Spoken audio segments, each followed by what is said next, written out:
I think a lot of the reason why there's so many videos and so many people talk about me having fun on set and the whole thing about me laughing and joking is because I'm very lucky to do what I love. Hello, I'm Anthony Mackie, and this is the timeline of my career.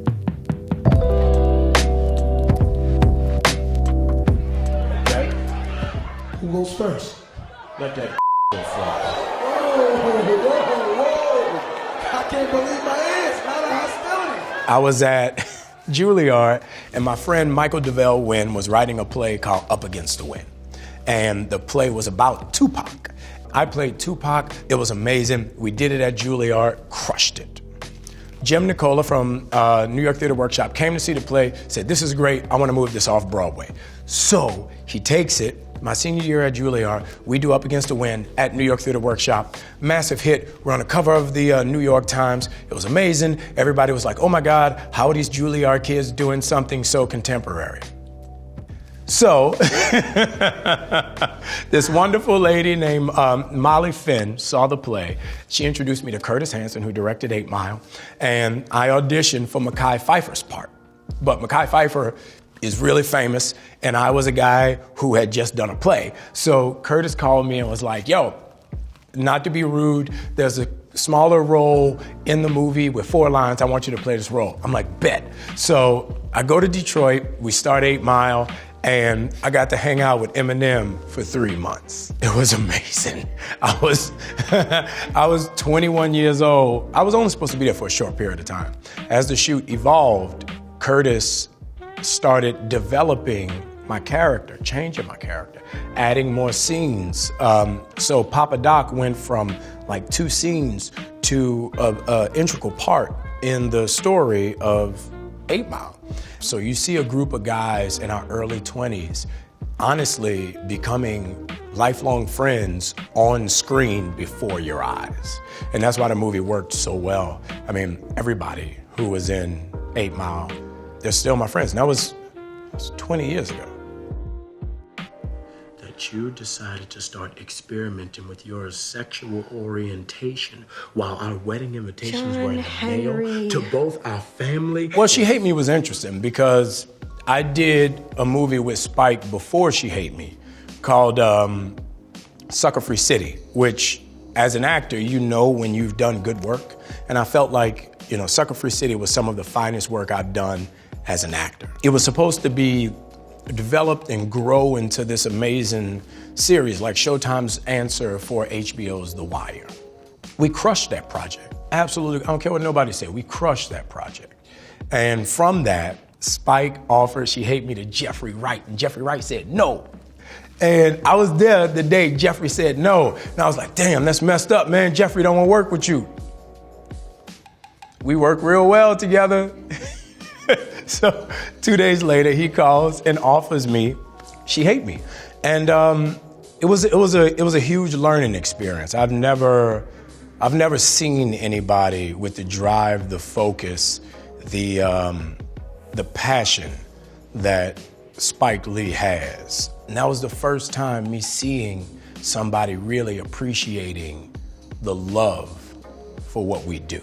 The appreciation, the desire to be able to show up every day and do it to the highest of their ability. Spike was the first one there every day, and he was the last one to leave every day. And I'd never seen that before. Him being Spike aside, just his desire and his work ethic kind of has fueled me for the past 15 years. I mean, how do you do it, Take the risk. The Hurt Locker was interesting in many different ways because I was in North Carolina doing another movie that subsequently never came out. I was in LA before I started North Carolina, and Catherine and Mark Bowl and Greg Shapiro, who produced it, the 4 of us had a meeting, and they wanted me to play the other role. And they had already cast Jeremy, and it took us 7 months to shoot this movie in North Carolina. That project went over 2 months. So I'm begging them, please hold on, please just wait. I'm gonna finish this on this date. And they're like, no, we gotta go, we gotta go, we gotta go, we're sorry. They offered it to another actor, and he said no. Then they came back and they said, look, if you can leave on this day, we can do it. So I wrapped that project that night, drove to the airport, got on the airplane, and went to Amman, Jordan the next day. The greatest experience of my career is that dude saying no. I was very excited to have the opportunity to work with Jeremy. So when I met with Catherine, you know, she wanted me to play a smaller role. And my thing was, war has no race. War has no face. War has no name. War has no sex. War has death. So let me play the best character I can play. So that was a perspective on which we talked, and she gave me the opportunity to play Sanborn.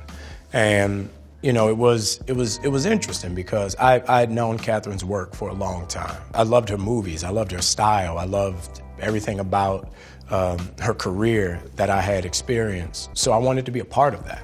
And I tend to work better with female directors. Just a great experience for me every single time. And what Catherine was able to do with the three of us, you know, Brian Garrity, Jeremy Renner, and myself, it was amazing. I mean, we were in the belly of the beast. We shot that 3 miles away from the Iraqi border when it was not cool for people to go to Iraq. This was 2007. If anybody tells you that they thought The Hurt Locker was going to be an award-winning film on the day we wrapped, they're lying to you. No one knew what that movie was going to be. Nobody expected that movie to blow up the way it did. It was a very hard shoot. It was a very difficult 2.5 months. You know, when we got nominated, you know, because I was with Jeremy, like on whatever morning show that was, when we got nominated. And then when we were at the Oscars, like George Clooney was right there. All these people were right there, you know, like Halle Berry. So it was crazy, right? So, you know, when we won, I turned to Brian, because Brian and I were sitting way in the back. So I turned to Brian, I'm like, yo, we going on stage. He goes, we can't go on stage. No one goes on stage. I was like, we're going on stage. So they're like, we won. So I grab Brian and we're running up, and Barry's sitting there, the DP. So I grab Barry and we're running up. So all of us rush to the stage, and I turn around and it's Tom Hanks. And I'm like, fuck. Tom Hanks, you weren't in the movie. What are you doing here? So there's a video of me like hugging and kissing Tom Hanks and him being like, what are you doing, kid? And it was, nobody expected that. It was crazy. I got to kiss Tom Hanks. Sam Wilson. Steve Rogers. I kind of put that together. Must have freaked you out coming home after the whole defrosting thing. Takes some getting used to. I had no experience with comics whatsoever. I didn't read comic books. Comic books weren't my thing. My brother had crates and crates of comic books, and he used to beat me up because I would rip his comic books up. And that was it. So when I found out about the Falcon, when I got the opportunity to meet with Joe and Anthony Russo and Nate Moore at some random weird hotel in LA by the pool, eating Cobb salad, which who knew what Cobb salad was at that time? It was a great experience. That's when you know you made it, when somebody buys you a chopped salad. I'm like, so you're gonna bring a salad and I gotta chop it up myself? I'm paying you to chop up my salad. Why do I have to chop my own salad? Anyway, so that's, you know, rich people stuff. When I started in this business, I told my agent at the time I wanted to do a Western because I grew up loving Clint Eastwood and all of his Westerns and Gunsmoke and Silverado, and I wanted to be a superhero. Those are my two things. Other than that, it's free game. And then I was very upset because Morgan Freeman took my role in Unforgiven. That should have been me. But I'm gonna get my Western with Clint Eastwood. And but it was monumental. The Falcon has been my Oscar. I feel like there are few rewards that could justify a career, a body of work, the way Marvel has entrusted with me this character, not just for the African American community, but just the veteran community in general. I think what that character represents, not only to Marvel, but to America, is very important. And I'm very honored to play that role. You know, if you want, I could come with you. You're a good man, Sam. The Russos are quite brilliant in the way they handle the Marvel franchise, and specifically the Captain America storyline.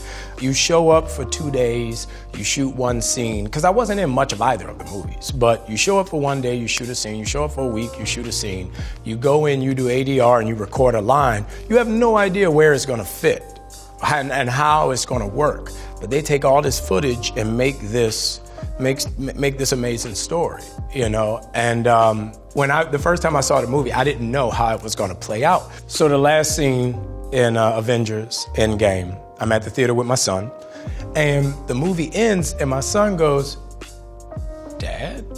I'm like, "What's up?" He goes, Are you Captain America?" I said, "I think so." He goes, "Cool." I'm like, "That's it? Like that's all I get? Like, you should be fine, cool. You don't cry, I don't cry. I'm not gonna cry." So he's just like, so nothing. So all night we're hanging out, they get tired, take them home, put them to bed. A week later, he calls me bawling. And he's like, "Dad, you're Captain America." It's like, "Yeah, dude."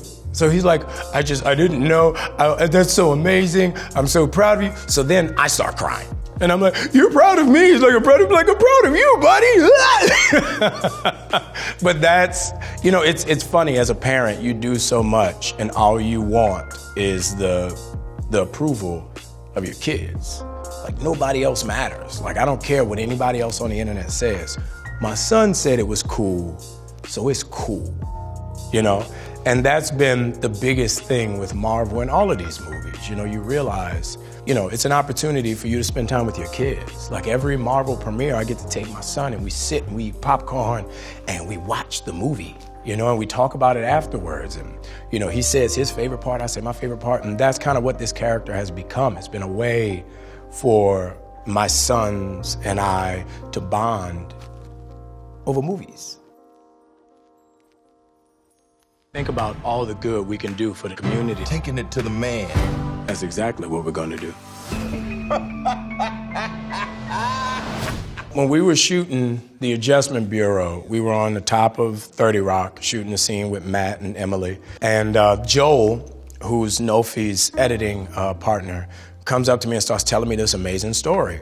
I was like, he was working on doing the movie, and he was, you know, I told him anything he could do, I wanted to be a part of it. It was an amazing story and it should be told. Here we are 10 years later, we got it done, and we were able to make it. I did a movie called Gangster Squad, where I played a cop from the valley side of LA, and he used to police a club called Club Alabama. Club Alabama was owned by the character who Samuel Jackson plays in The Banker. That's my window. Like, if you have a movie in the 1950s, 1960s, I'm your black guy. I kill that window. I don't know about everything else, but those 2 decades, that's my window. Sam has been a presence in my life and a mentor and a voice in my head for the past 12 years. It's phenomenal, but intimidating and scary when you get to sit across from someone you admire so much. So, about the 3rd day of shooting, I realized every time I talked to him, I called him Samuel Jackson. On like the 3rd or 4th day of shooting, I was like, "Yo, Samuel Jackson, you want some coffee?" He goes, "Stop saying my whole name, mother." No, oh, Jesus. I pissed off Samuel Jackson. Wait, stop calling him Samuel Jackson. Like, it was amazing. I can't do this anymore. This wild goose chase across the stars running after you. Altered Carbon Season 2, I play the character of Takeshi Kovacs. Last season, it was Joel Kinnaman, and I'm taking over for the 2nd season. I think it would have solved a lot of problems with people, because everybody wants to be somebody else. Everybody wants to be the person they see online. Everybody wants to be the person who gets invited to the stuff or look like the thing with the thing.